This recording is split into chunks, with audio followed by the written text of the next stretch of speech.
ये demo programme देखने से पहले मैं ये एक्सपेक्ट करूंगा कि आपका इसका थेरोटिकल बैकग्राउंड इससे जो पहले वीडियो में था वो देख के यहाँ आए हो, तभी आपको ये कॉन्सेप्ट क्लियर हो जाएगा। तो इस प्रोग्राम डेमो का पर्पस ये है कि मैं ये दिखाना चाहता हूँ कि अगर हमने एरे नेम को प्रिंट करने की कोशिश की तो address of zeroth element of the array print करेगा। तो सबसे पहले हमने क्या कर दिया, एक एरे ए डिक्लेयर करा दिया जिसका साइज है 5। एरे ए के अंदर 5 नंबर्स है 99, 88, 77, 66 और 55।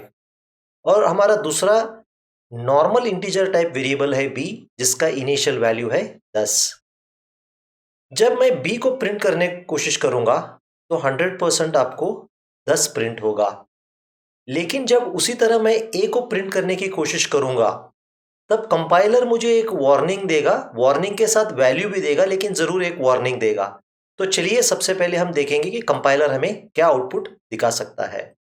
तो सबसे पहले जैसे मैंने कहा था, अगर आप यहाँ क्लियरली देख सकते हो कंपाइलर यहाँ एक वार्निंग दे रहा है। लाइन 927 पे ए प्रिंट करने की हम कोशिश कर रहे हैं। Warning %lu aspects argument of type long int but argument type is, ये वर्ड इंपॉर्टेंट है, argument type is int star. मतलब ये कह रहा है कि ये जो ए है यहाँ पे ये नॉर्मल इंटीजर नहीं है बल्कि it is a pointer to an integer type of data, यानी the array name is basically the address of the array. तो चलिए अब हम क्या करेंगे, अब इस कमेंट को हटा के और एक बार रन करेंगे और तब हम इस प्रोग्राम को एनालाइज करेंगे। ठीक है, अभी इसे हटाना चाहिए था मुझे, चलिए इसे अभी हटा दूं या कमेंट में डाल दूंगा ताकि ये डिस्टर्ब ना करे। अब अगर आप देख रहे हो बी के अंदर जो कंटेंट था, ठीक है, 10 परफेक्टली प्रिंट हो रहा है और ए के अंदर वैल्यूज नहीं प्रिंट हो रहे, ये कोई एड्रेस प्रिंट हो रहा है। यानी अगर हम सी में name of the array print करने की कोशिश करेंगे जैसे यहां पे, तो उसका एरे का एड्रेस प्रिंट होगा। ये एरे का एड्रेस क्या है, address of the zeroth location of the array.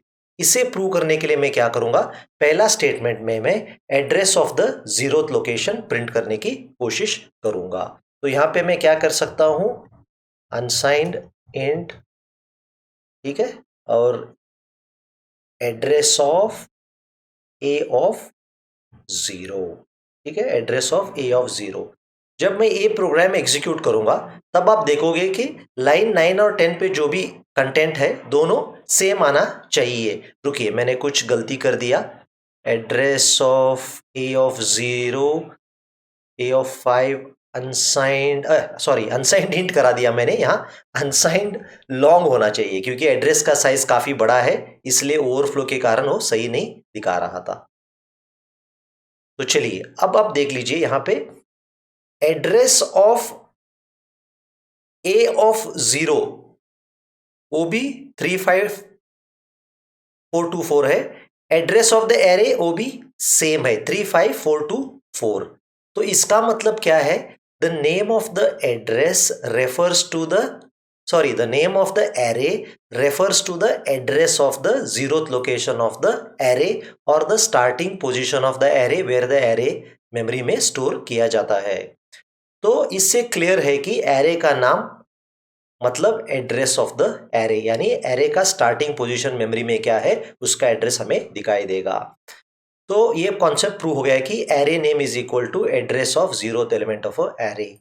अब हमने वॉइड इसी कारण यूज किया ताकि आपको कुछ नए नए चीज दिखाए हर डेमो प्रोग्राम में। अगर हमने समझ लीजिए एक प्रोग्राम या एक फंक्शन लिखा वॉइड सम, तो सम जो है दो पैरामीटर एक्सेप्ट कर सकता है, एक्स और वाई। अगर मुझे सम में कोई पैरामीटर नहीं एक्सेप्ट करना है तब मैं सम के अंदर भी ऐसे वॉइड लिख सकता हूं, ऐसे लिख सकता हूं वॉइड सम वॉइड। इसका मतलब यह है कि सम एक यूजर डिफाइंड फंक्शन है, ये कोई पैरामीटर्स यूजर से एक्सेप्ट नहीं करेगा या नहीं कर सकता है। क्योंकि मेन भी एक यूजर डिफाइंड फंक्शन है, मेन एक स्पेशल यूजर डिफाइंड फंक्शन है, लेकिन वो भी कोई पैरामीटर कहीं से एक्सेप्ट नहीं कर रहा है, क्योंकि मेन को भी आप पैरामीटर पास कर सकते हो, ठीक है, लेकिन हम अभी तक आपको दिखाया नहीं, लेकिन मेन को भी आप पैरामीटर पास कर सकते हो। इस प्रोग्राम में हम मेन के लिए कोई पैरामीटर पास नहीं कर रहे हैं।